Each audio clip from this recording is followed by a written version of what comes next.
Hello guys, welcome back to this channel. In today's video, I'm going to show you how you can display upcoming events from your calendar application on Android home screen.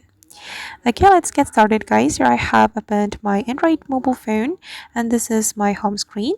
And first thing first, we can tap and hold on any empty area on our home screen.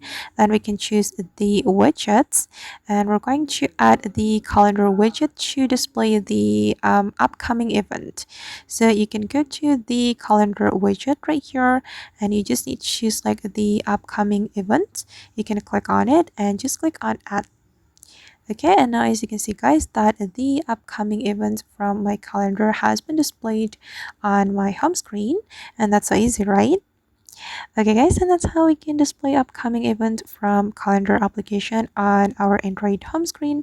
I hope this video will be useful for you. Thank you so much for watching, and if you found this tutorial useful, don't forget to hit the like button, leave your comments, and also subscribe to this channel. See you in the next video.